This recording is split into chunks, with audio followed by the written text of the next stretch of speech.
Hello, welcome back to the channel. Today we're diving straight into setting up your very own personal mood tracker in Airtable. This will be your full 2025 guide, so let's get started. First off, head over to Airtable and create a new base. Select the Start from Scratch option. Now, why is this important? Starting from scratch allows you to design your mood tracker according to your specific needs and preferences, ensuring a personalized experience. Next up, name your base Personal Mood Tracker and your first table Daily Mood Log. Add fields for date, mood, sleep, diet, and any other factor that may affect your mood. This helps us because it allows you to track not only your mood, but also the factors that can influence it. The third step is to add a mood rating scale. Create a single select field titled Mood and add options like Great, Good, Okay, Bad, Terrible.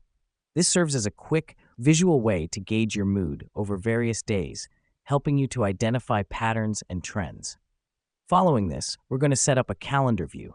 Click on the Views option and select Add a View. Choose the calendar format and set Date as your calendar field. Now let me explain why this matters. The calendar view allows you to visualize your mood data over time, making it easier to notice any fluctuations or patterns.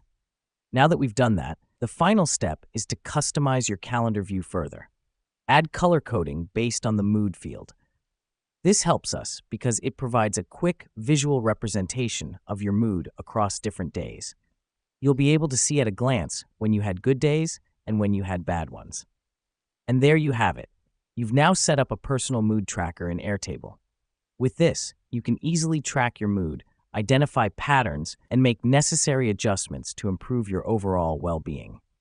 Thanks for joining me today, and I'll see you in the next one.